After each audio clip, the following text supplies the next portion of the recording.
Hello and welcome to another episode of Taking the Supply Chain Pulse. This week, Fred is connecting with Crystal Rodriguez from St. Ange. Crystal started in 2022 as a healthcare project manager. And here's your host, Fred Crans. Today we're going to be talking to Crystal Rodriguez, who has got a very interesting and very diverse background that I want to talk about that I think really gives her an advantage over many other people because of how she's seen the healthcare supply chain from different places within the hospitals. Crystal, welcome. Hi, Fred. Thanks for having me. I'm blanking. Could you tell me what your title is? I forgot to write it down. Yep, I'm a project manager in healthcare at St. Ange. Okay.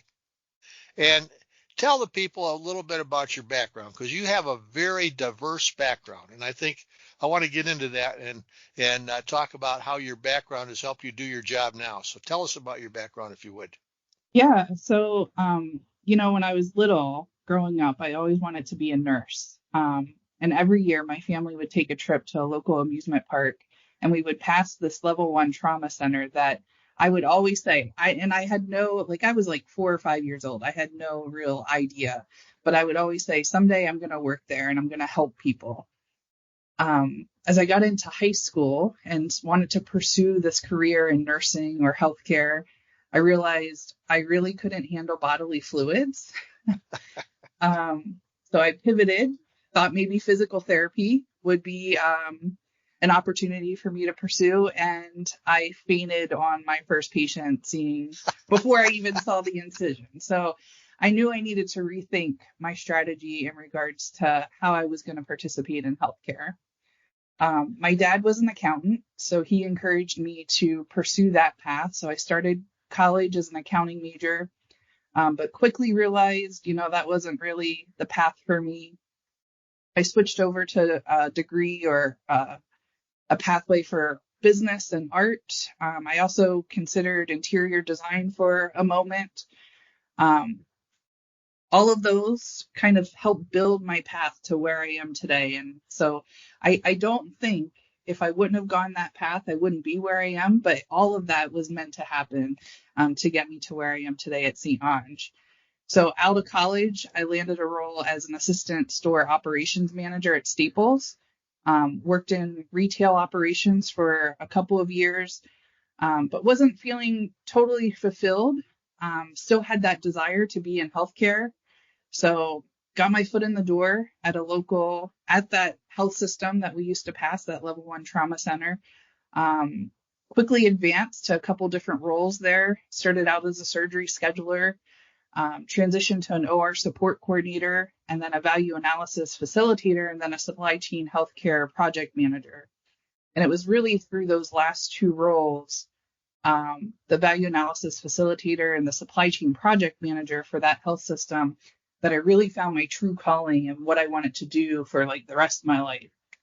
So yeah, that's how I ended up here at St. Ange. So did you grow up in Hershey? So I grew up in Hanover, Pennsylvania, which is central Pennsylvania. Went to college at Lebanon Valley College, stuck around there because I met my now husband. So I live in Lebanon today, but always been part of central Pennsylvania. Great. Well, what's interesting, and I don't think, people don't understand the diversity and the complexity of the healthcare supply chain. And just to make things clear for folks, you had a background in value analysis. Value analysis is a very important part of the supply chain that gets overlooked because it actually creates a process for choosing what products will be used in a hospital and controlling the number of storekeeping units or SKUs that are present. Okay. Yeah. Very important. The second thing that you did was you worked in strategic sourcing. So now you've got how we're going to decide what we're going to buy, how we're going to source that, and the third thing that your experience in the perioperative suite is experience in probably the most supply intensive area in any healthcare organization. So that has given you all that. Plus, as I read in your LinkedIn page, you're a PR manager at a winery, and I'm wondering how that helped. Yeah. So I had an internship in college at it was, well, most people know it around here as the Pennsylvania Renaissance Fair, but it's actually owned by the Mount Hope Estate and Winery.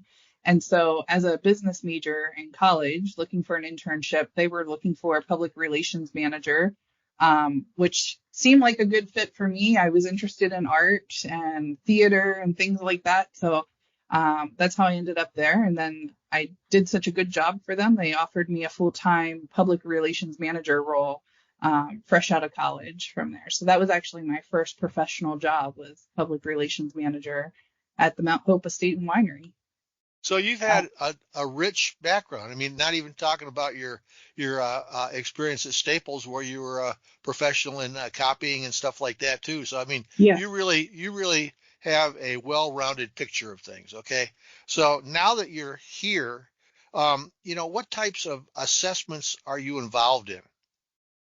Yeah. So I think our team, I mean, we do a whole bunch of different assessments. If we focus just on healthcare, I would say, our goal here is really to look at those behind the scene departments that I consider the foundations to a lot of healthcare systems, and look at how we can make those operations more efficient so the clinicians can focus on their, their license and what they do best, which is patient care.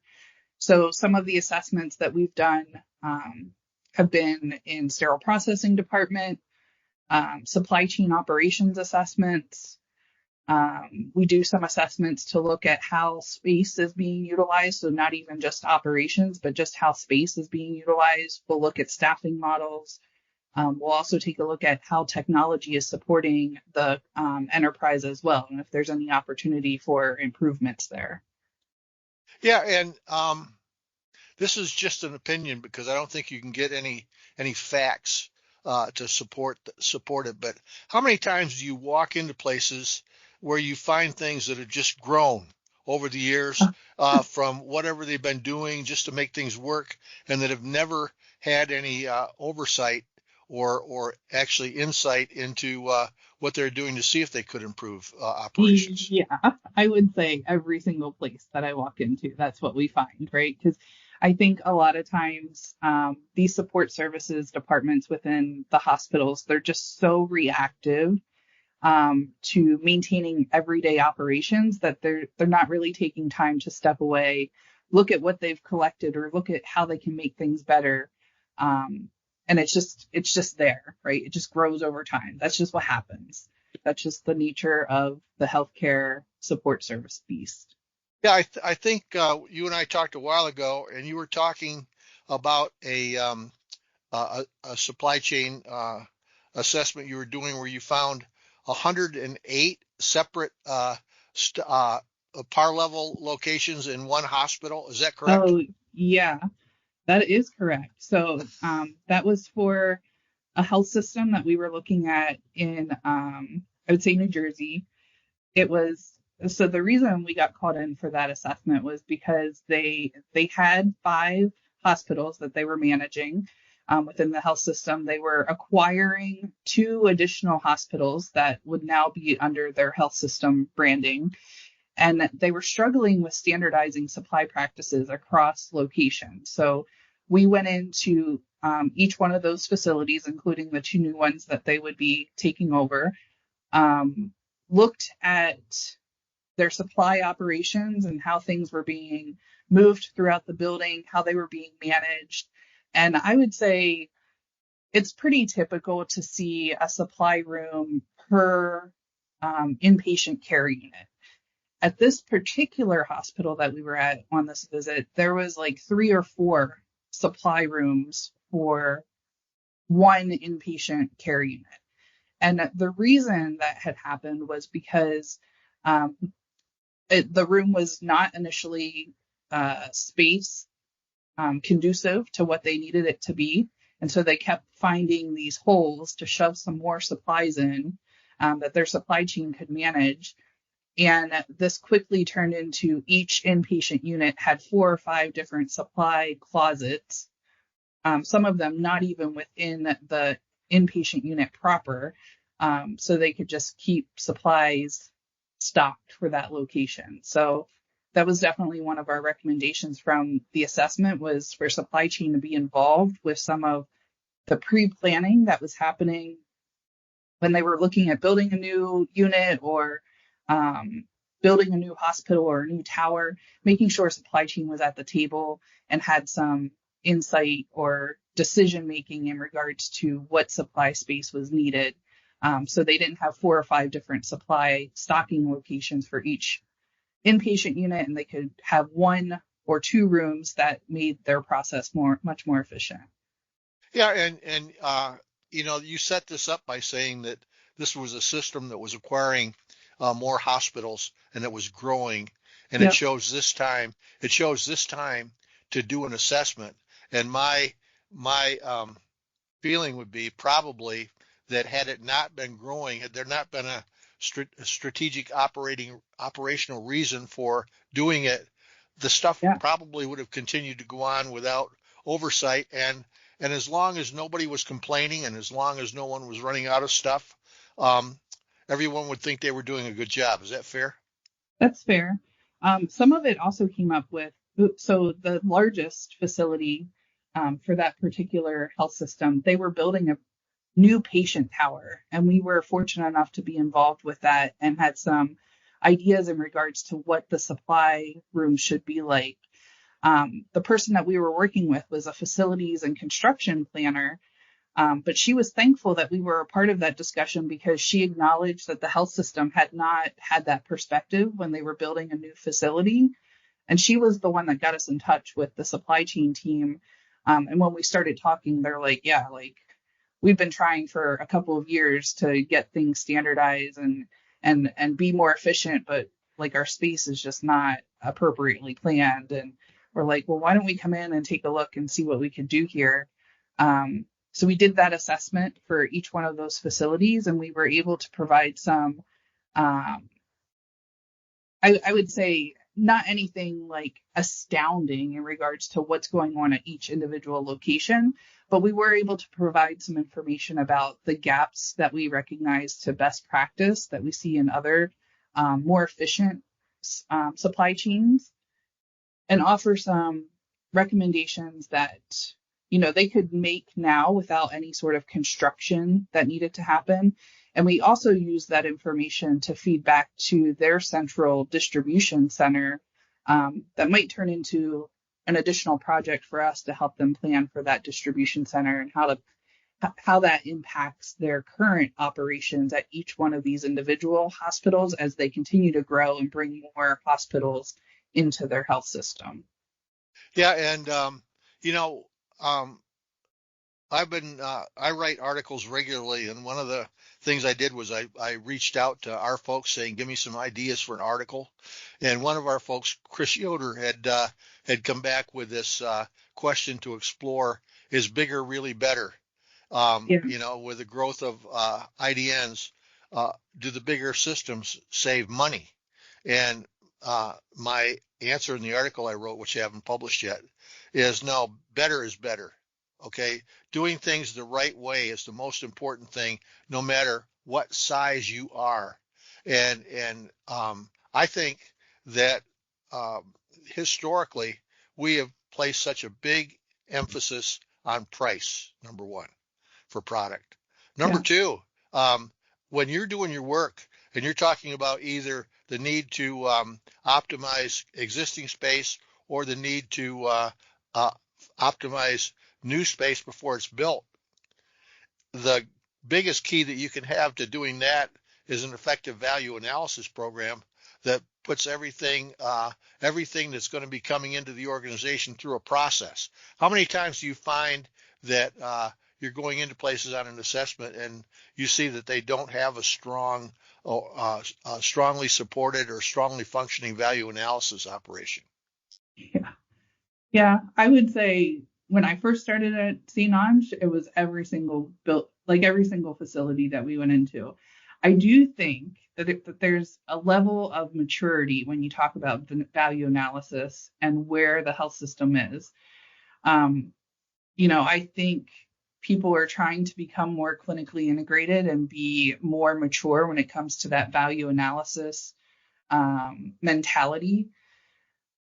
I think there's a lot that fall right in the middle right now. So they're not quite where they need to be as a totally mature value analysis operation, where I would say they have strong controls regarding the process of how new items get brought into the facility.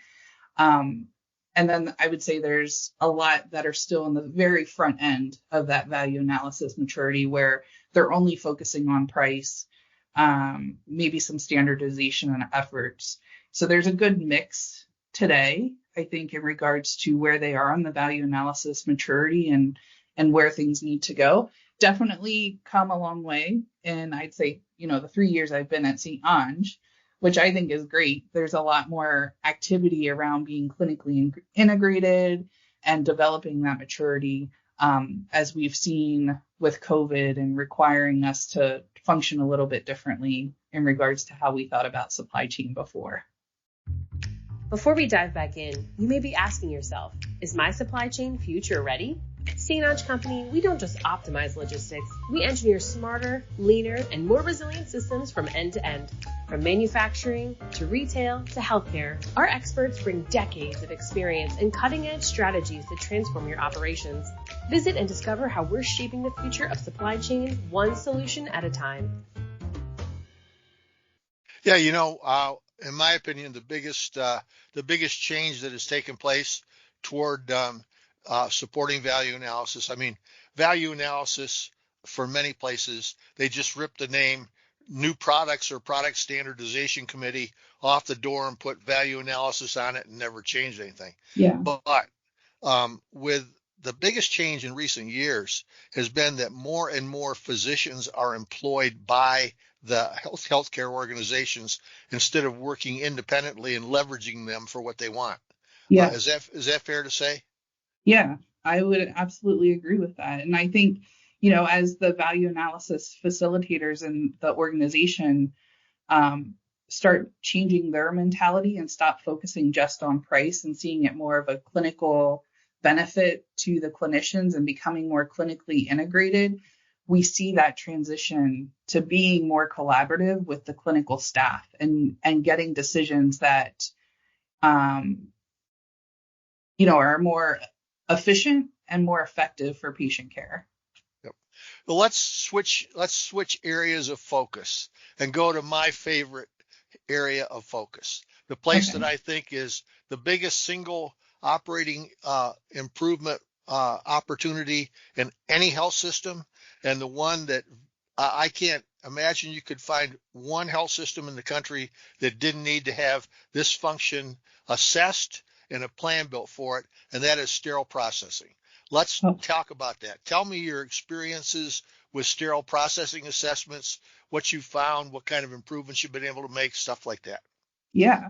So our assessments and sterile processing have really helped proactively identify some compliance and patient safety risk before they become regulatory issues or adverse events for a health system.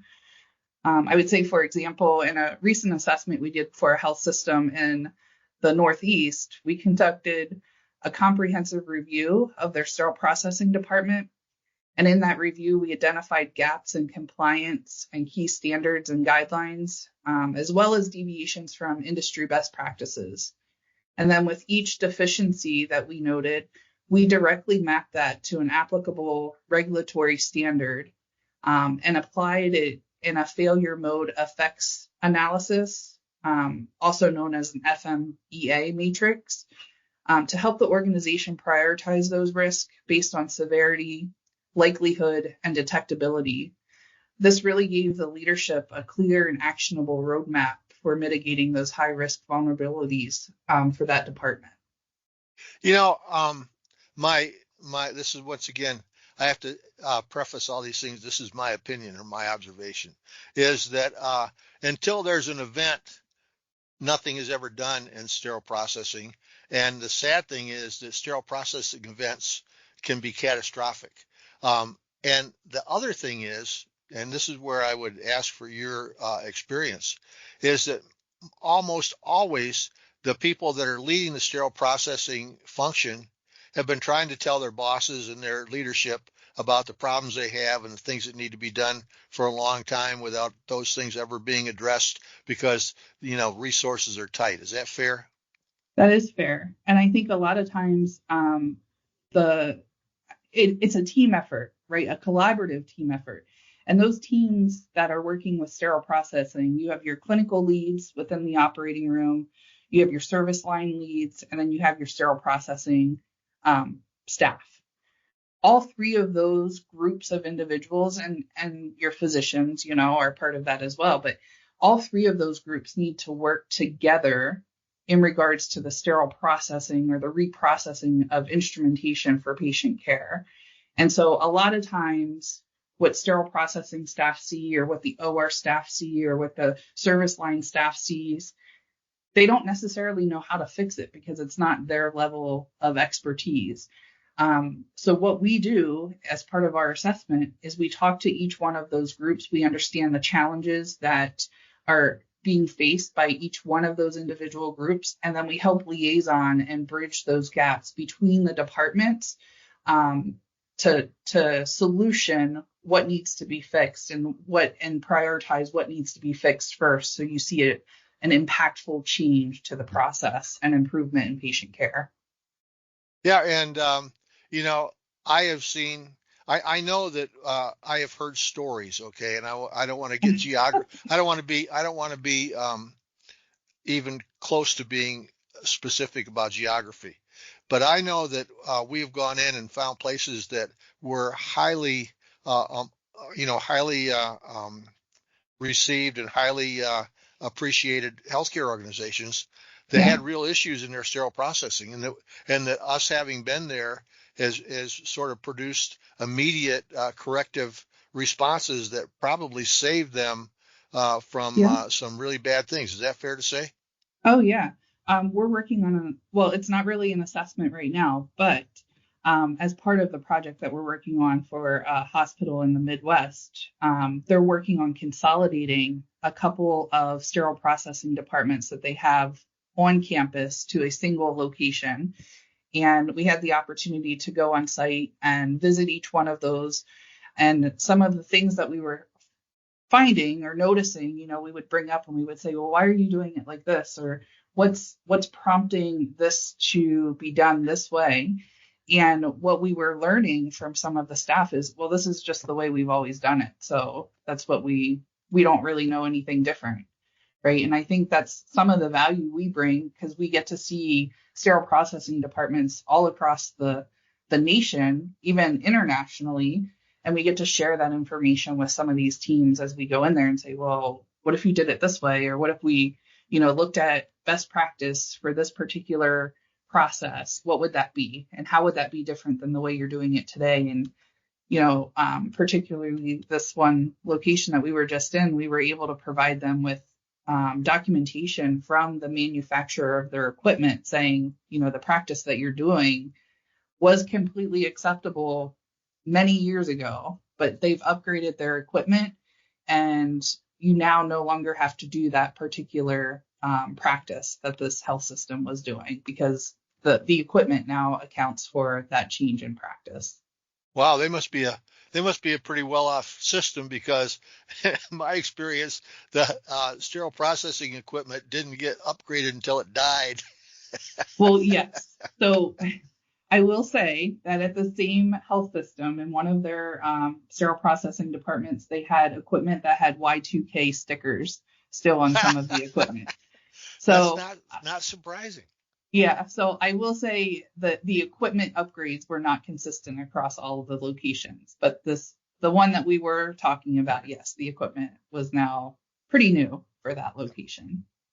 And that's what I mean about better is better. So bringing someone in, I mean, when you think about it, we have about 40 or so people in our healthcare practice, yeah. and we have about 8 to 10 that have had really strong operational experience within the working within the hospitals and dealing with those issues personally that we address, and so that gives us a huge advantage. Yeah, I think that actually sets us apart from some of our competitors, because we do have individuals in our organization that do have that operational background. And then we also have a really good team of industrial engineers that went to school for, process improvement, for analysis, which is just like, to me, not being that data analytic person and Excel wizard, having a resource like that for me to be able to help me manage my projects and go through the data to support a lot of what we're seeing in regards to our observations and best practice gaps and things like that. It just makes us a really strong team. And I mean, I don't know why you wouldn't pick us to come to your hospital and do an assessment.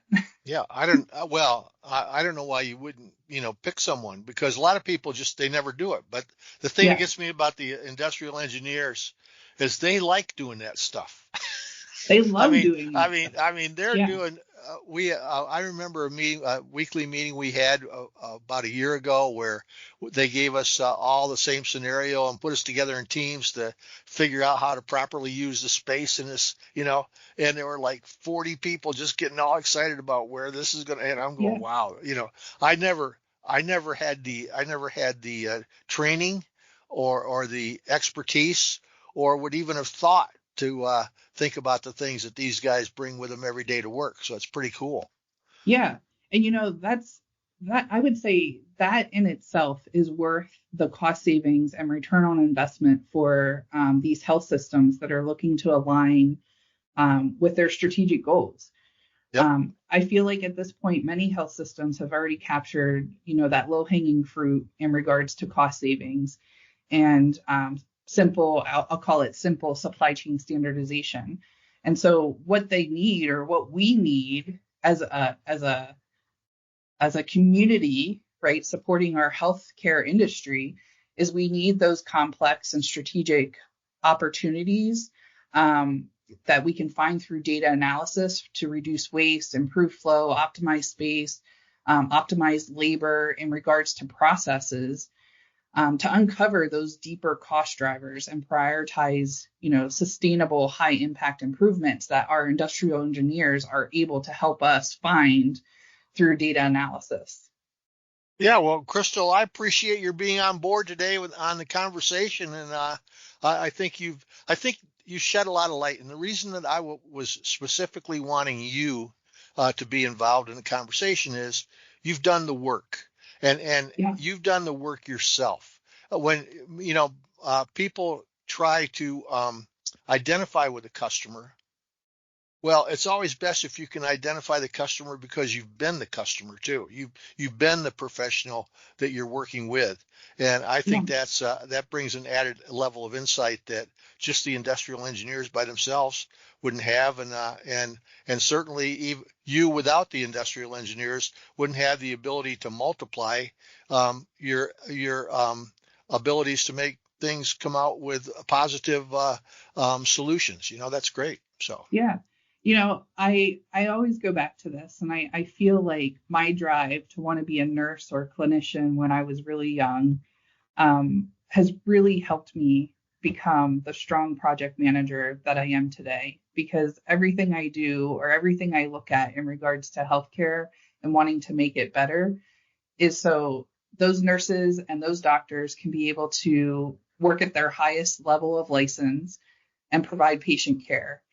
And what I do as a project manager in healthcare is I look to make sure that the processes that need to be done to support them are efficient and reliable, and are critical to providing a smooth clinical environment so they can focus on that patient care. I love what I do, and I love being able to help patients by making sure that the clinicians and physicians have what they need when they need it to be able to perform patient care. That comes across in talking with you too, Crystal. So thanks for being on the podcast. Well, that's all for today. Thanks again for joining. And as always, don't forget to subscribe and connect with us online where you can find all of our episodes. If you have a topic you would like to discuss or want to be a guest on the show, you can reach out to Fred directly at fcrans@stonge.com. See you next time.